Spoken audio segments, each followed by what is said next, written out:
Welcome back to Real American Cougar with the Real American Cougar. That's me. If this is your first time, welcome.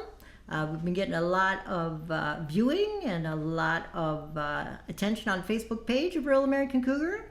I have now 10 subscribers. I have one more subscriber than I did the last time we talked. Thank you very much, number 10. I appreciate that. Representing. Today we're going to talk about something. Maybe it is something that just is elusive. Maybe it is real. We're going to talk about unconditional love. Is there such a thing? I was thinking about that for a while and talk about how you should love someone unconditionally. What does that mean? Well, I will tell you, I want to have a shout out to my producer, Derek. I have an unconditional love for him because not only does he make me look good and sound good, but he puts up with me and he's really good at it. And so I'm going to shout out to Derek. He's got my unconditional love this evening. And we're going to talk a little bit about the difference between say a platonic love, friendship, relationship versus a romantic love relationship, which is where everybody wants to bring in the unconditional love factor. Well, I love my husband, I love my wife unconditionally. I want to take a closer look at that. I've been thinking about this for a little while. And so to know the difference, we're going to compare and we're going to see if unconditional love actually does exist, does it not exist, how do you obtain it?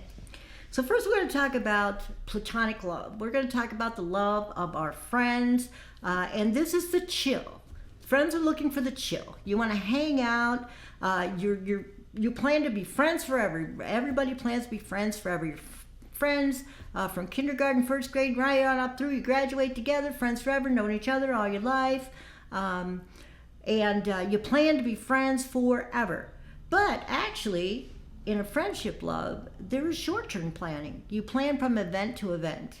And you look for the chill. You look for people that you can laugh with and people that you can, you don't have to be always on the good side.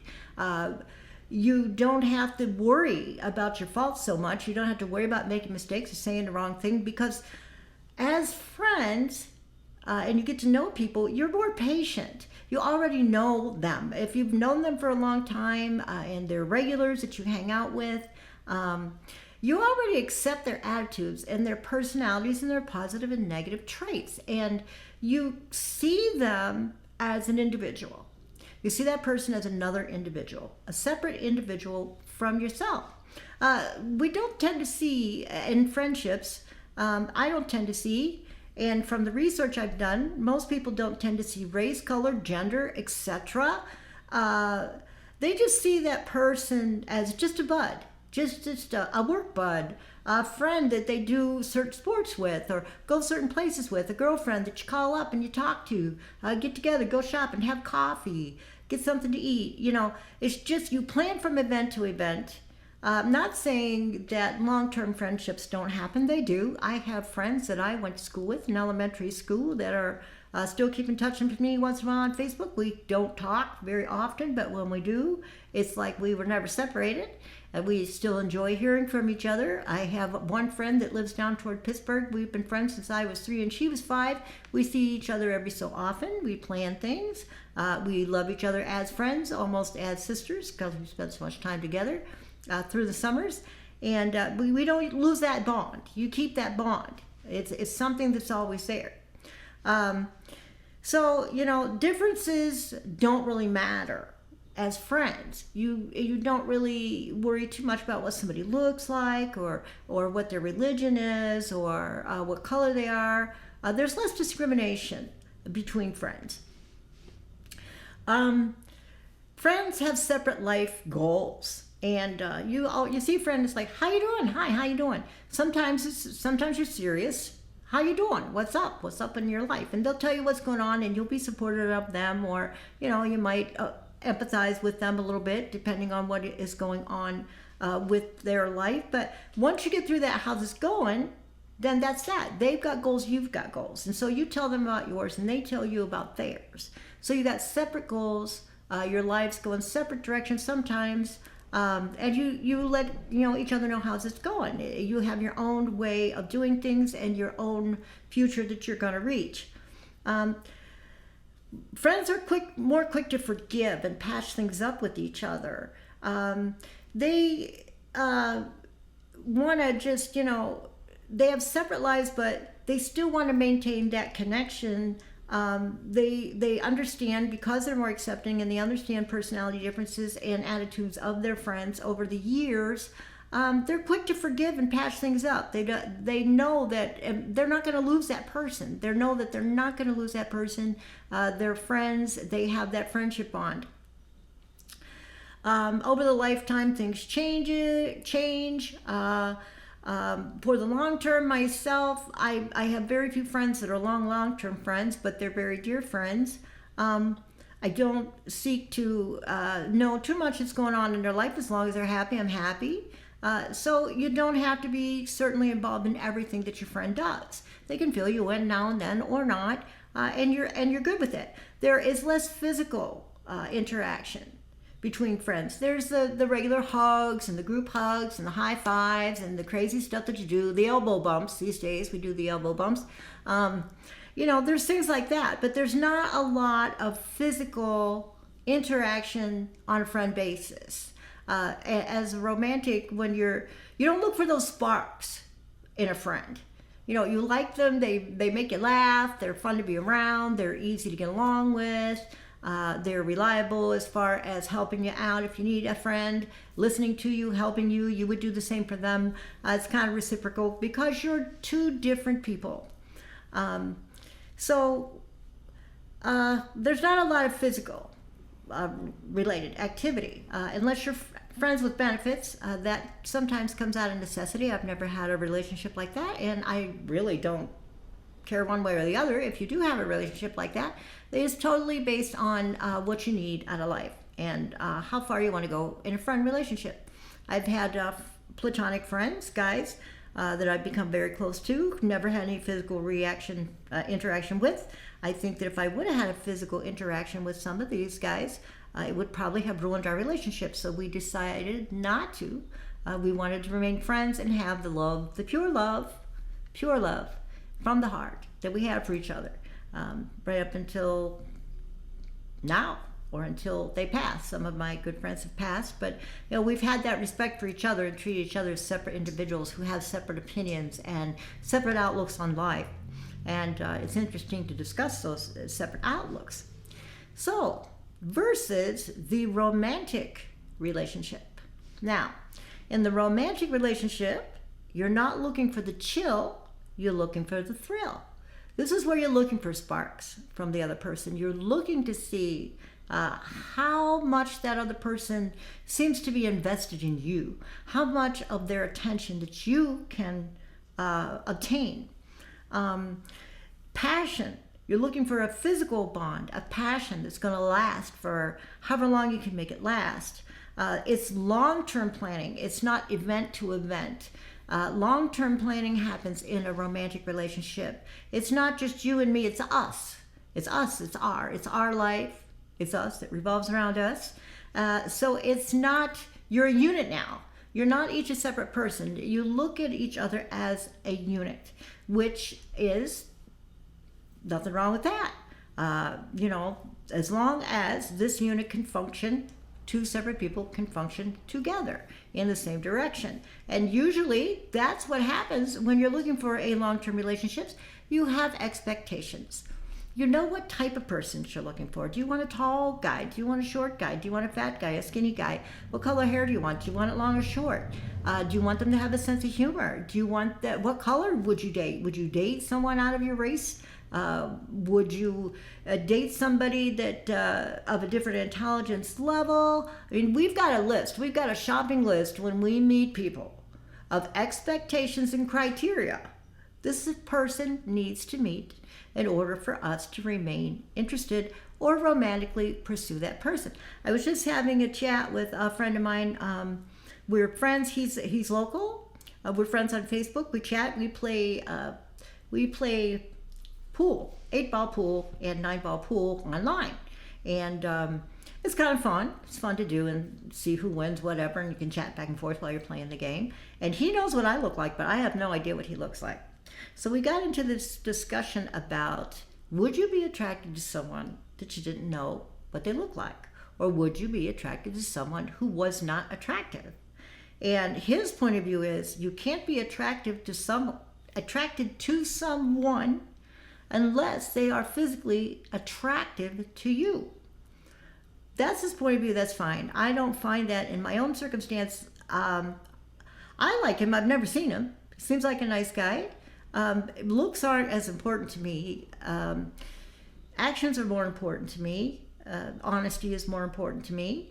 Commitment is more important to me. It doesn't really matter to me what a person looks like, but we have this shopping list of things that we're looking for in this other person that we want to become romantically involved with.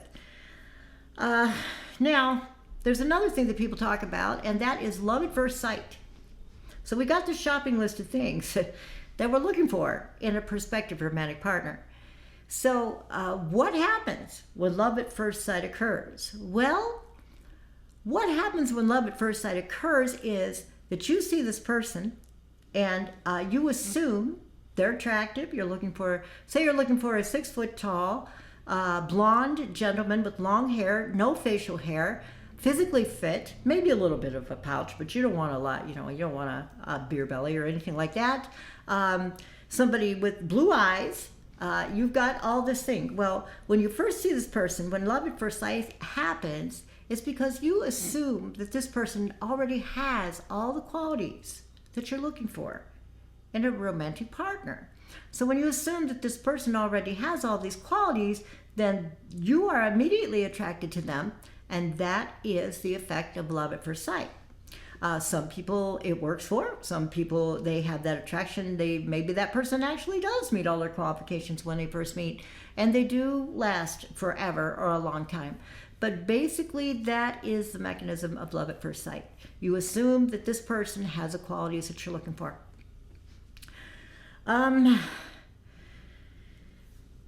A relationship, the romantic relationship, is very future driven. It is not short-term planning. It is long-term planning. Just like a friend would support someone who, hey, how you doing? Well, I started college for last semester, and I'm doing pretty good. I didn't know if I wanted to go back this late in life, but things are working out good. Oh, good, fine. Anything you need, I can always help you out. Let me know. This is future-driven planning for our relationship. The goals are no longer my goals, your goals. This is what I want out of life. This is what you want out of life. This is our relationship and our goals.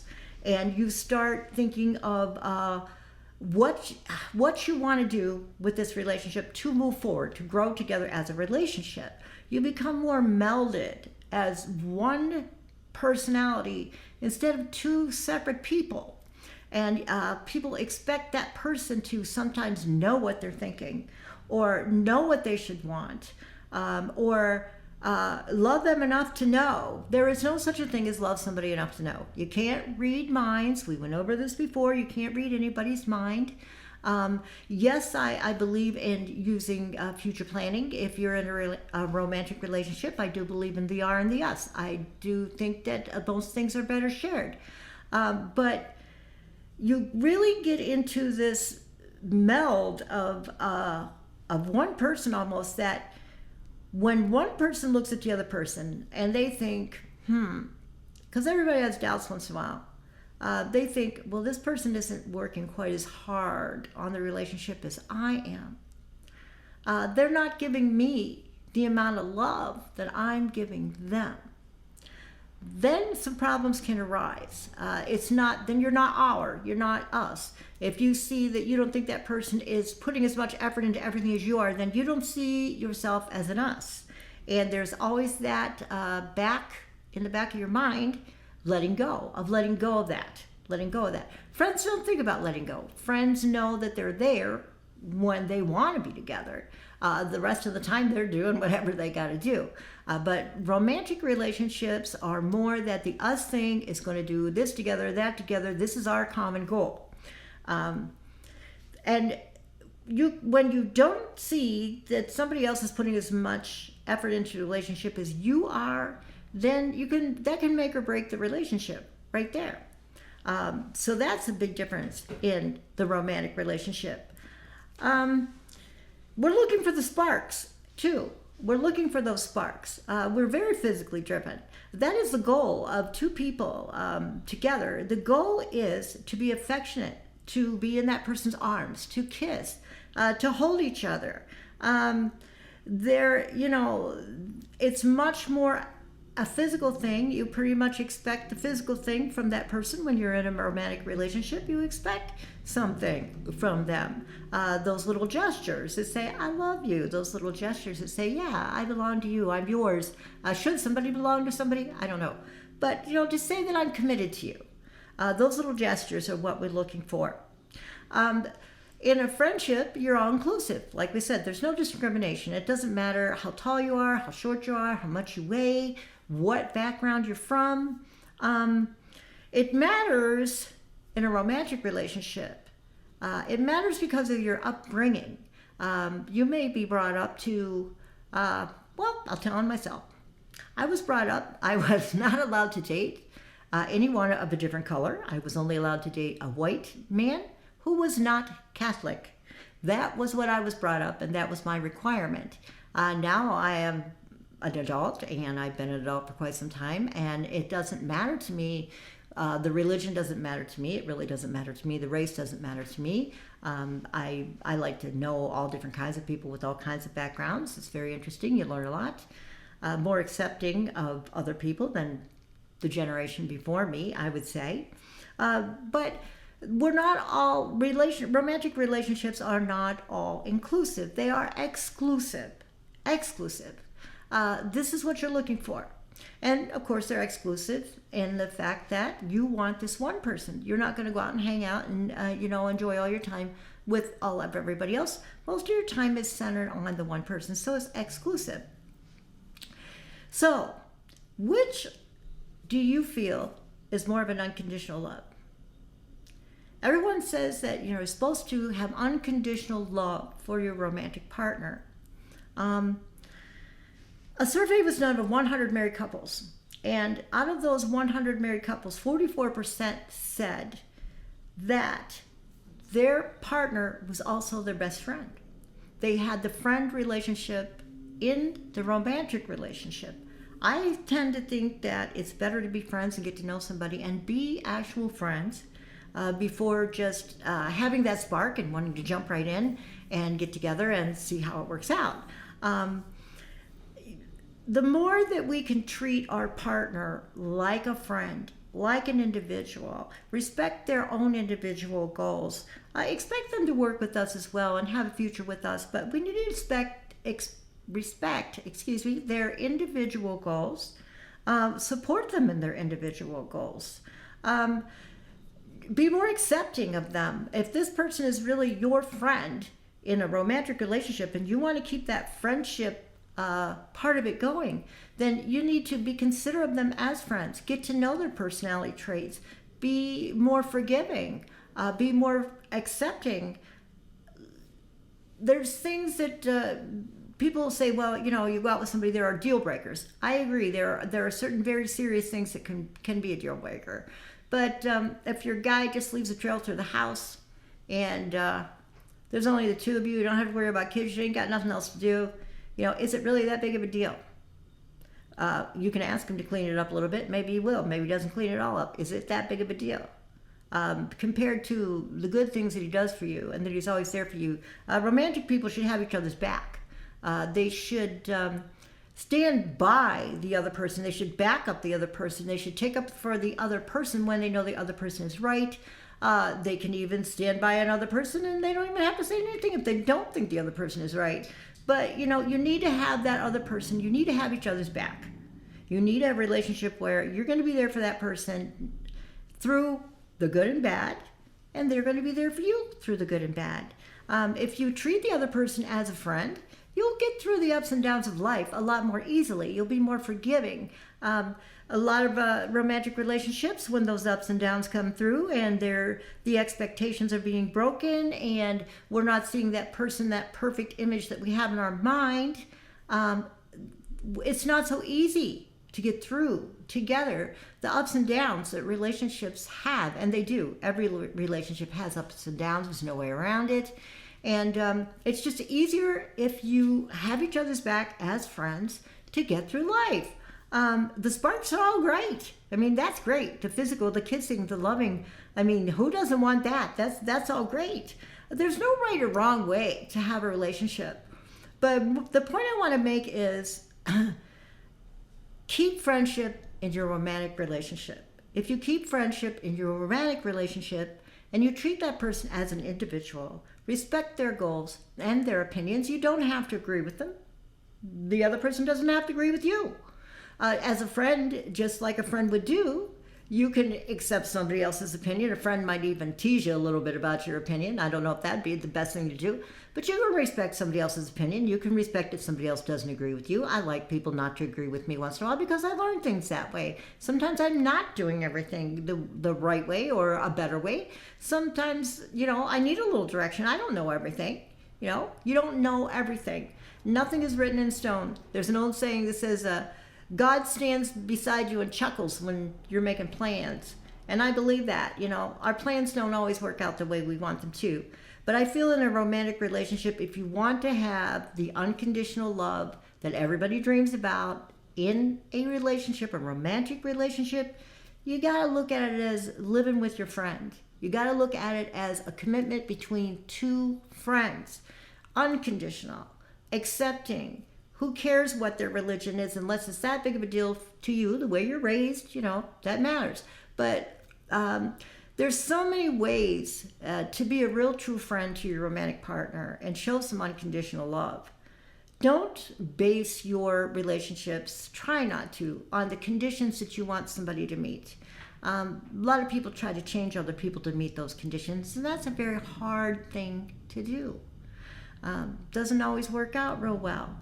So I think that to have a good romantic relationship where you can show an unconditional love, it really has to be more like a friendship. It really has to be more like two individuals that choose to be together, that choose to work together, that choose to have separate lives and interests, but stay together, that choose to be faithful to each other, that choose to accept responsibility when they're wrong, apologize when they're wrong. We talked about that in another episode. Friends that stand by each other, plan fun events, be quick to forgive, put a little more friendship into your romantic relationship, and you'll find more of the unconditional love that you're looking for. If you have any thoughts on that, you know how to get a hold of me on the Real American Cougar Facebook page. You can send me a private message. You can comment on the timeline. There's a lot of getting a lot of good response on a lot of our posts on the timelines of our posts that we post, and there are also the videos from the YouTube channel here that we have going on at the Loft Recording Studio. There's also videos there. There's also the videos on the YouTube channel that you can watch, and you can comment. You can send an email to rac@matureculture@gmail.com. Just pour it out there, guys. Just pour it out. Let me know what's on your mind. Just pour it out. I'll listen to it. I'll read it. Think about how to be a better friend in all ways. Think about always using kindness and consideration, and that's going to help a lot in all of your relationships with kindness and consideration. Have a good night. Get some rest. Peace out.